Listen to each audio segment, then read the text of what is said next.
اسرائیل نے مشرق وسطی میں امریکہ کے اہم اتحادی اور غزہ جنگ بندی سے متعلق مذاکرات میں ثالثی کا کردار ادا کرنے والے ملک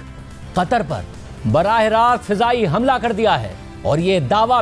بھی کر دیا ہے کہ اس نے حملے میں حماس کی قیادت کو نشانہ بنایا ہے۔ خود اسرائیلی وزیر اعظم نیتن یاہو نے حملے کی ذمہ داری بھی قبول کر لی ہے، جبکہ اسرائیلی میڈیا یہ رپورٹ کر رہا ہے کہ حماس کے سینئر رہنما اور اسرائیل کے ساتھ مذاکرات کرنے والی ٹیم کے سربراہ خلیل حیا اور دیگر رہنما حملے کا ہدف تھے۔ خود حماس کے ذرائع نے مختلف بین الاقوامی میڈیا آؤٹلیٹس کو بتایا ہے کہ اسرائیل کی جانب سے دوحہ میں یہ حملہ حماس کی مذاکراتی ٹیم پر کیا گیا، جو حملے کے وقت امریکہ کی جانب سے پیش کی گئی جنگ بندی کی نئی تجویز پر غور کر رہی تھی، جبکہ حماس کے ذرائع نے رائٹرز کو بتایا ہے کہ دوحہ میں حماس کا مذاکراتی وفد اسرائیلی حملے میں محفوظ ہے۔ الجزیرہ کے مطابق دوحہ میں آج دوپہر کے وقت متعدد دھماکوں کی اطلاع ملی، جس کے بعد ان علاقوں سے دھوئیں کے بادل اٹھتے دیکھے گئے جہاں کچھ سفارت خانے بھی واقع ہیں۔ دھماکے کے بعد دوحہ سے افراتفری کے مناظر سامنے آئے اور اس حملے کے مقام کے قریب سے سامنے آنے والی ایک ویڈیو میں دھوئیں کے بادل دیکھے جا سکتے ہیں اور دھماکے کی آواز سنی جا سکتی ہے،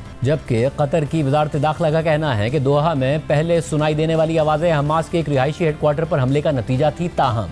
حملے کے فوراً بعد اسرائیلی فوج کا بیان سامنے آیا اور اس حوالے سے اسرائیلی فوج کے ترجمان نے ایکس پر پوسٹ کرتے ہوئے لکھا کہ اسرائیلی فوج اور اسرائیلی سیکیورٹی ایجنسی نے ایک پریسائز حملے میں حماس کی اعلیٰ قیادت کو نشانہ بنایا ہے۔ برسوں سے حماس کی یہ قیادت تنظیم کی کارروائیوں کی نگرانی کرتی رہی ہے۔ کارروائی سے پہلے عام شہریوں کو نقصان سے بچانے کے لیے اقدامات کیے گئے، جن میں درست ہتھیاروں کا استعمال اور اضافی انٹیلیجنس معلومات شامل تھیں۔ اس کے بعد اسرائیلی وزیر اعظم نیتن یاہو نے اس حوالے سے ایکس پر پوسٹ کرتے ہوئے لکھا کہ آج حماس کے اعلیٰ رہنماؤں کے خلاف کی گئی کارروائی مکمل طور پر ایک آزادانہ اسرائیلی کارروائی تھی۔ یہ کارروائی اسرائیل نے خود شروع کی، خود ہی انجام دی اور اس کی مکمل ذمہ داری بھی اسرائیل ہی لیتا ہے، جبکہ اسرائیلی میڈیا کے مطابق ایک سینئر اسرائیلی عہدیدار نے بتایا ہے کہ امریکی صدر ٹرمپ نے قطر میں اسرائیلی حملے کی منظوری دے دی تھی۔ رپورٹ کے مطابق حماس کے رہنما خالد مشعل، جنہیں 1997 میں اردن میں اسرائیل نے قتل کرنے کی کوشش کی تھی، وہ بھی ان حماس کے رہنماؤں میں شامل تھے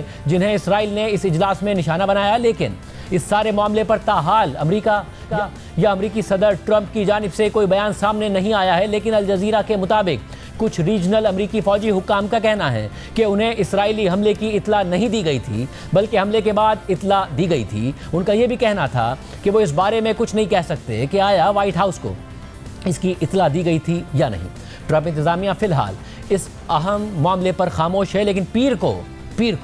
صدر ٹرمپ کی جانب سے حماس کو خبردار ضرور کر دیا گیا تھا کہ وہ مذاکرات کی شرائط قبول کر لے، اور اس حوالے سے صدر ٹرمپ نے پوسٹ کرتے ہوئے لکھا تھا، سب لوگ چاہتے ہیں کہ یرغمالیوں کو واپس گھر لایا جائے اور سب لوگ چاہتے ہیں کہ یہ جنگ ختم ہو جائے۔ اسرائیلی میری شرائط قبول کر چکے ہیں، اب وقت ہے کہ حماس بھی انہیں قبول کرے۔ میں نے حماس کو شرائط قبول نہ کرنے کے نتائج سے خبردار کر دیا ہے اور یہ میری آخری وارننگ ہے، اس کے بعد کوئی وارننگ نہیں ہوگی۔ اور پھر آج اسرائیل نے قطر میں حماس کی قیادت پر حملہ کر دیا۔ قطر نے اسرائیل کی جانب سے ہونے والے اس حملے کی مذمت کی ہے اور قطر کی وزارت خارجہ کے ترجمان ماجد الانصاری نے اس حوالے سے جاری ایک بیان میں کہا ہے کہ قطر اس حملے کی سخت ترین الفاظ میں مذمت کرتا ہے، جس کے بارے میں ان کا کہنا ہے کہ یہ حملہ رہائشی عمارتوں پر کیا گیا جہاں حماس کے سیاسی بیورو کے کئی اراکین مقیم تھے۔ قطری وزارت خارجہ کے بیان میں کہا گیا ہے کہ یہ مجرمانہ حملہ تمام بین الاقوامی قوانین اور ضابطوں کی کھلی خلاف ورزی ہے اور قطری شہریوں اور قطر میں مقیم افراد کی سلامتی اور تحفظ کے لیے یہ ایک سنگین خطرہ ہے۔ اس حملے کی شدید مذمت کرتے ہوئے ریاست قطر واضح کرتی ہے کہ وہ اسرائیلی رویے اور خطے کے امن اور سلامتی سے مسلسل کھلواڑ کے ساتھ ساتھ اپنی سلامتی اور خود مختاری کو نشانہ بنانے والی کسی بھی کارروائی کو برداشت نہیں کرے گی۔ سعودی عرب، متحدہ عرب امارات، عمان، کویت، بحرین، مصر اور اردن سمیت مختلف عرب ممالک نے حملے کی سخت مذمت کی ہے، اور یہ ممالک اہم ہیں۔ یہ ممالک اہم ہیں کیونکہ امریکہ کے اتحادی خیال کیے جاتے ہیں اور یہ خیال کیا جاتا ہے کہ ان کی سیکیورٹی امریکہ گارنٹی کرتا ہے، مگر امریکہ کے ایک اہم اتحادی پر اسرائیل نے حملہ کر دیا ہے۔ مذمتیں سامنے آ رہی ہیں۔ سعودی عرب نے قطر پر اسرائیلی حملے کی سخت ترین الفاظ میں مذمت کرتے ہوئے اسے وحشیانہ اسرائیلی جارحیت اور برادر ریاست قطر کی خود مختاری کی کھلی خلاف ورزی قرار دیا ہے۔ سعودی بیان میں مزید کہا گیا ہے کہ اسرائیل کے مجرمانہ اقدامات اور بین الاقوامی قانون اور تمام عالمی اصولوں کی کھلی خلاف ورزی کے نتیجے میں سنگین نتائج برآمد ہوں گے۔ سعودی سرکاری خبر رسائی ایجنسی کے مطابق سعودی ولی عہد محمد بن سلمان نے امیر قطر سے ٹیلی فونک گفتگو کرتے ہوئے واقعے کے خلاف اپنی مکمل حمایت کا اعادہ کیا ہے۔ اسی طرح متحدہ عرب امارات کے سینئر سفارتی مشیر انور قرقاش نے کہا ہے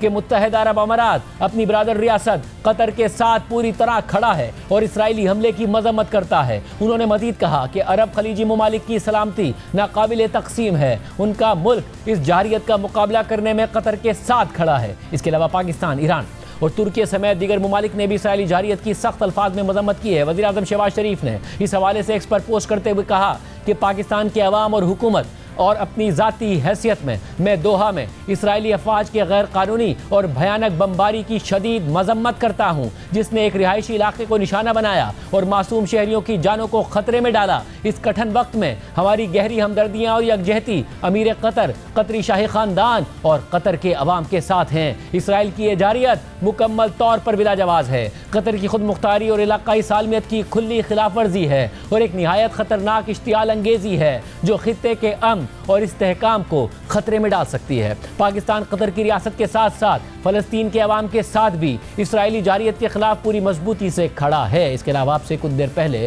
وزیر اعظم شہباز شریف نے قطری امیر سے ٹیلی فونک رابطہ کر کے اسرائیلی حملے کی مذمت کی ہے۔ واضح رہے کہ اسرائیل نے حماس کی قیادت کو اس وقت نشانہ بنایا جب وہ امریکہ کی جانب سے پیش کی گئی جنگ بندی کی نئی تجویز پر غور کر رہے تھے۔ حالانکہ جنگ کے دوران امریکہ نے اکثر حماس کو جنگ بندی کے معاہدے تک پہنچنے میں سب سے بڑی رکاوٹ قرار دیا ہے۔ یہ بھی واضح ہو کہ اس سے پہلے جب امریکہ اور ایران کے مذاکرات چل رہے تھے اور مذاکرات میں بریک تھرو کی توقعات کی جا رہی تھی، اس وقت اچانک اسرائیل نے ایران پر بھی حملہ کر دیا تھا، اور اب جبکہ امریکہ حماس کو بڑی رکاوٹ قرار دے رہا تھا اور ان کی پیشکش پر ہی غور کیا جا رہا تھا، اصل میں اسرائیل ماضی میں کئی بار مذاکرات کو ناکام کر چکا ہے۔ اسرائیلی وزیر اعظم نیتن یاہو بارہا یہ واضح کر چکے ہیں کہ وہ جنگ کے مستقل خاتمے یا غزہ سے اپنی افواج کے انخلا میں دلچسپی نہیں رکھتے، جس کی واضح مثال اسرائیلی فورسز کی جانب سے غزہ سٹی میں کارروائیوں کا نیا سلسلہ ہے جو حماس کی طرف سے جنگ بندی کی تجویز قبول کرنے کے بعد شروع ہوا تھا۔ حتیٰ کہ خود اسرائیل کے آرمی چیف تک نیتن یاہو اور ان کی کابینہ کو سخت الفاظ میں کہہ چکے ہیں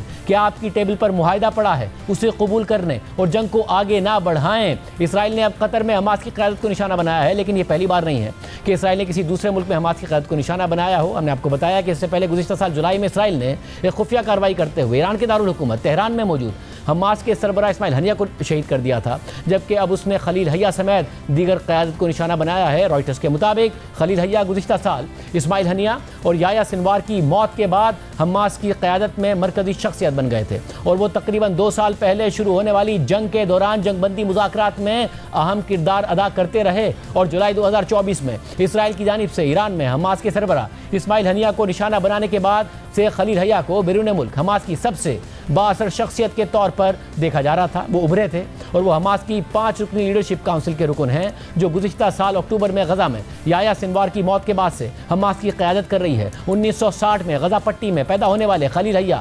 1987 میں حماس کے قیام سے اس کا حصہ ہیں، جبکہ انہیں غزہ میں کئی بار اسرائیل ٹارگٹ کر چکا ہے۔ خلیل حیا غزہ میں اسرائیلی حملوں میں اپنے بڑے بیٹے سمیت کئی قریبی رشتہ داروں کو کھو چکے ہیں۔ اسرائیل مسلسل مشرق وسطیٰ میں اپنی جارحیت کے دائرے کو وسعت دے رہا ہے۔ غزہ، مقبوضہ مغربی کنارے سمیت لبنان، شام، یمن اور ایران پر براہ راست حملوں کے بعد اب اس نے خطے میں امریکہ کے اہم اتحادی قطر پر براہ راست حملہ کر دیا ہے، جہاں امریکہ کا اپنا فوجی اڈہ موجود ہے، اور اس کے بعد کنڈمنیشن آ رہی ہے۔ سعودی عرب کہہ رہا ہے کہ اس کے سنگین نتائج ہوں گے۔